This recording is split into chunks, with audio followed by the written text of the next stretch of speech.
Hello everyone, I'm Kendi. If your walls have cracks and streaks like the ones I have here, what should you do? If you hire a contractor, they'll likely use plaster to cover the cracks and then paint over them. That method isn't necessarily wrong, it is cheap and it's quick, but the problem is, in 6 months to a year, these cracks will reopen and you'll have to start all over again. Looking at my wall here, I can clearly see that it was patched with plaster before, but the cracks have come back. So today, I'm going to fix these cracks once and for all, ensuring they don't reopen in the future. Let's get started.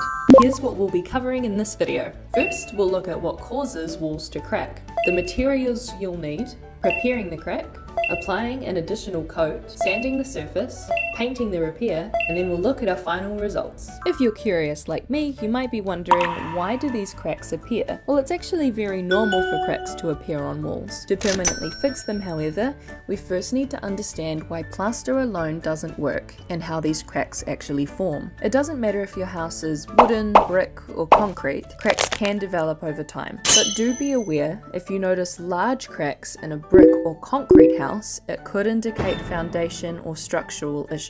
On the other hand, if you live in a wooden house, these cracks are mostly cosmetic and not typically a structural concern. Wooden houses are generally more stable because wood has some flexibility. But that's just a side thought. Let's get back to the main reason why these cracks appear. So what actually causes wall cracks? There are 3 main reasons. First, uneven settling. After a house is built, some areas settle more than others, leading to cracks.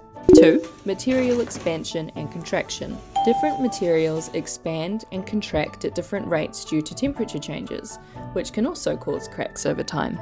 And 3. Load changes. Renovations, adding furniture, or making structural changes can alter how the house distributes weight, creating small shifts that lead to cracks. This explains why plaster alone won't work. If the house is still shifting or expanding due to temperature changes, a rigid plaster patch will crack again as soon as the wall moves again.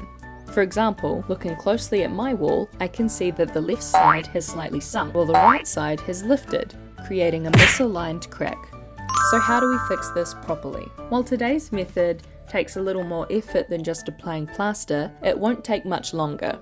It's extremely cost effective, and most importantly, the repair will last years without cracking again. Here's what you'll need for this project. Gap filler, also known as no more gaps. You'll need a caulking gun, sandpaper and a small wooden block, a putty knife, paint and a paintbrush. I got this gap filler from Bunnings. A 475 gram tube costs about $3, or you can buy a 3-pack for around $7.50. Pay close attention. Don't confuse this with silicone sealant. They look similar, but gap filler is different. It's water-based, not waterproof. It's much cheaper, about $3 versus over $10 for silicone. It remains flexible, unlike regular plaster, and it can be sanded and painted over. Normally, gap filler is used for sealing gaps between different materials, such as door frames and walls. If you've seen my door frame renovation video, I also used this product. Today we're using it for wall repairs because of its flexibility. It won't crack when the wall shifts. You'll also need a caulking gun if you don't already own one, which costs around $2 to $3 at Bunnings. Now that we've got everything we need, let's get to work. Step 1. Prepare the crack. First, use a putty knife to slightly widen the crack. This allows the filler to properly adhere and prevents surface-only repairs. 2. Load the gap filler into the caulking gun and carefully apply it along the entire crack. Apply generous amounts to ensure the filler completely penetrates the crack. Use the putty knife to smooth out the filler. Any excess can be spread onto nearby areas that might also need extra coverage. And make sure to let it dry completely. That brings us to step 2. For wider cracks, you might notice the filler shrinking slightly after drying.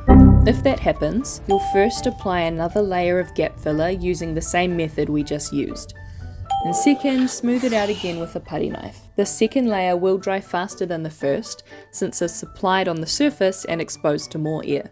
Step 3. Sanding the surface. Once the filler is fully dry, it's time to sand. Sanding gap filler takes longer than sanding plaster, so be patient. If you've sanded plaster before, you'll know it's very soft and easy to smooth out. However, gap filler is more flexible, so it requires more effort to sand down properly. For reference, I spent about 10 minutes sanding this area. Once sanded, use a dry cloth or your hand to remove any remaining dust before painting.